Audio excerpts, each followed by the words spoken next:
Cell, um dos vilões com o visual mais legal e impactante já criado no mundo dos animes. Um androide criado para dominar o mundo. Mas e se eu te disser que ele nunca realmente atingiu sua forma perfeita de fato? E se eu te disser que existe um sucessor do Cell muito mais forte do que o Cell Max? E se eu te disser que ele nunca foi o androide mais forte? Preparado para mudar completamente a forma como você enxerga esse vilão icônico? Pois então vai ser agora que você vai entender tudo isso. Seja muito bem-vindo ao Calabouço Nerd!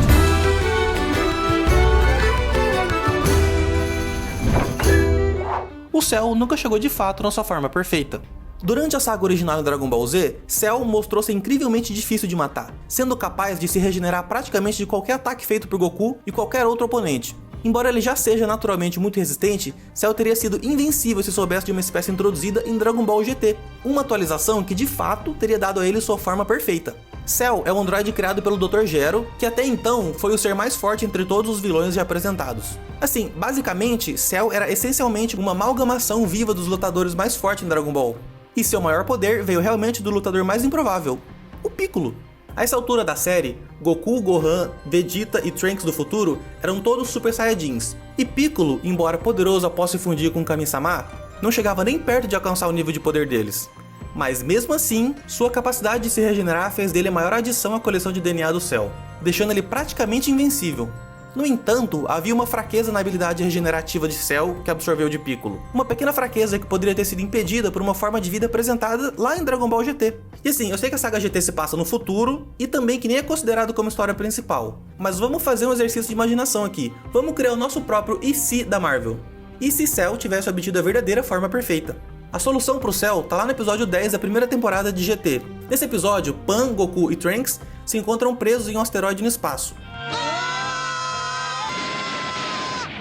Mas esse não é um passeio espacial tranquilo. Eles têm um encontro inesperado com os habitantes viscerais do asteroide, os Mouma, gigantescas minhocas devoradoras de gente com conchas extremamente resistentes. O interessante é que essa concha é tão resistente que nem mesmo os poderes de ataques combinados do Goku, Trunks e Pan conseguiram danificar uma única Mouma, ou seja, uma concha anti-Saiyajin.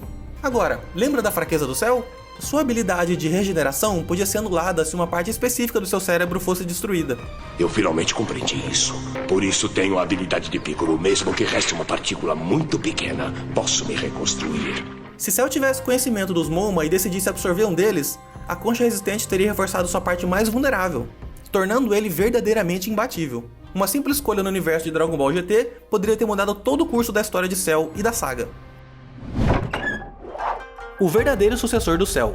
Cell Max é um personagem que foi introduzido no filme Dragon Ball Super, Super Hero, como o sucessor do Cell da saga Z. No entanto, muitos fãs podem não saber que Dragon Ball GT já apresentou um sucessor perfeito do Cell muitos anos antes do Cell Max existir. Em Dragon Ball Super, Super Hero, o exército Red Ribbon está ressurgindo e, assim como na série original, a organização depende fortemente dos androides. O neto do Dr. Gero, o Dr. Hedo, é recrutado para construir esses androides de última geração para o exército, e ele recebe total autonomia no design e na função das suas criações. No entanto, a única coisa que o Dr. Hedo está sendo forçado a criar, na verdade, é uma versão totalmente nova do Cell, conhecida como Cell Max, já que o original era tão poderoso que quase destruiu o mundo inteiro sozinho.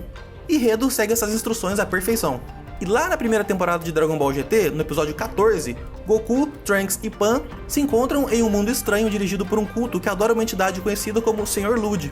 Senhor Todo-Poderoso em Yaka Yaka Yaka Ludo. Engraçado que Dragon Ball GT era basicamente isso, né? Um monte de aventura aleatórias locadas em sem sentido, em planetas avulsos, uma bagunça mesmo, né? Mas eu gostava, no sigilo. Enfim, embora inicialmente se acredite que Lud seja um deus da destruição, não muito diferente de Bills, eventualmente é revelado que Lud não é nada mais do que um androide criado pelo vilão Dr. Mill, um vilão bem semelhante ao Dr. Gero tanto em visual quanto em motivação. Lord Lud é conhecido como mutante mecânico, que é um androide alienígena muito superior a qualquer robô desenvolvido na Terra, incluindo o Cell e o Cell Max. Quando é revelado que o Lord Lud é essencialmente um super androide e não um deus espacial, as semelhanças entre ele e Cell ficam claras. Ambos são androides criados para serem os mais fortes do universo, por criadores quase idênticos.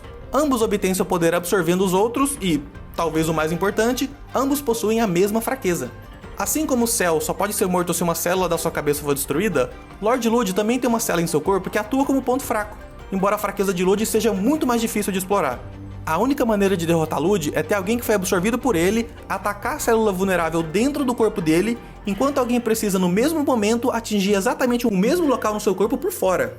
Embora Cell Max também tivesse essa fraqueza com o Cell original e o Lord Lud, ele não recebeu esse tratamento aprimorado de Lud, já que Cell Max eventualmente foi simplesmente superado da mesma forma que Cell. Com Lud, o ataque teve que ser muito calculado e preciso, e é por isso que o Lord Lud de Dragon Ball GT é um sucessor muito melhor para o Cell da saga Z do que o Cell Max de Dragon Ball Super e Super Hero. Cell nunca foi o androide mais forte. Ao assistir Dragon Ball Z, fica claro à primeira vista que o androide mais forte era o Cell, já que os outros androides não passavam de impulsionadores de poder para ele. No entanto, ao assistir Dragon Ball GT, essa suposição clara é questionada, pois é explicitamente declarado que Cell, na verdade, não era o mais forte. O androide 17 que era. Em Dragon Ball Z, após os eventos da saga de Frieza, nossos heróis são apresentados a uma ameaça totalmente nova que pode acabar com o mundo, os androides. Os fãs e os próprios guerreiros Z primeiro ouviram falar dessa ameaça pelo Trunks do futuro, que literalmente rasgou o fluxo temporal para corrigir os erros causados pelos androides. No futuro alternativo de Trunks, os androides 17 e 18 causaram Armagedon simplesmente porque podiam. Então, na visão de Trunks, esses dois androides eram o ápice do mal. Então, Dragon Ball Z introduziu Cell, que viajou do futuro assim como Trunks, mas seus motivos eram muito mais sinistros. Para me fundir com os androides, tive que me transformar num pequeno inseto e viajar na máquina do tempo de Trunks, voltando 10 anos antes. Para que Cell atingisse sua forma perfeita, ele precisava absorver os androides 17 e 18. Só que na linha do tempo dele, eles já haviam sido derrotados. Então, ele viajou para o passado, absorveu os androides que escaparam dele e se tornou o vilão mais poderoso até então. Pelo menos era isso que todo mundo pensava, não é? No episódio 42 de Dragon Ball GT, um portal para o inferno se abriu misteriosamente no céu, trazendo consigo hordas de vilões há muito mortos que trouxeram apenas caos e destruição. Enquanto isso, lá no inferno, os vilões Dr. Gero e Dr. Mil se uniram para criar o androide supremo de Dragon Ball. E é ele, o número 17. O 17 foi criado com um potencial latente que, uma vez realizado, o faria mais poderoso do que até mesmo o Cell perfeito. Então, os dois criaram uma cópia exata do androide 17 no inferno com algumas melhorias, cortesia do Dr. Mil com os mutantes mecânicos. Com as portas do inferno escancaradas, o plano dos vilões é fundir esse 17 do inferno com o 17 original para criar uma versão do Android que deveria ter sido realizada há muito tempo, o Super 17. Voltando a Dragon Ball Z, quando os androides 17 e 18 foram despertados por seu criador, o 17 o matou sem hesitar. Ele fez isso para afirmar sua dominação sobre o cientista e provar a Gero que ele não seria o seu fantoche. O que 17 não sabia é que ele estava apenas prejudicando a si mesmo com esse hábito abrupto de violência assassina. Se 17 permitisse que o Dr. Gero fosse seu guia e cedesse o controle ao seu criador, então o Dr. Gero teria desbloqueado o verdadeiro potencial do 17. Além disso, ele teria conseguido se salvar e salvar sua irmã do céu, já que o Super 17 poderia ter facilmente matado o vilão quando ele estava na sua forma imperfeita semelhante ao inseto. Embora o Super 17 em Dragon Ball GT seja muito mais poderoso do que o 17 poderia ter sido em Dragon Ball Z, devido ao fato de que ele precisava se fundir com uma versão mutante mecânico de si mesmo para alcançar essa transformação, o Android 17 ainda teria sido poderoso o suficiente para matar o Cell em Dragon Ball Z, se ele apenas deixasse o Dr. Gero desbloquear seu verdadeiro poder. E Dragon Ball GT prova isso. E aí, curtiu essas curiosidades e teorias sobre o Cell? Será que existem outras teorias e piruetagens malucas em Dragon Ball que reviram toda a história do avesso? Eu acho que a gente vai ter que explorar essa aventura junto. Então, se tiver alguma teoria maluca, deixa aí nos comentários e até o próximo vídeo.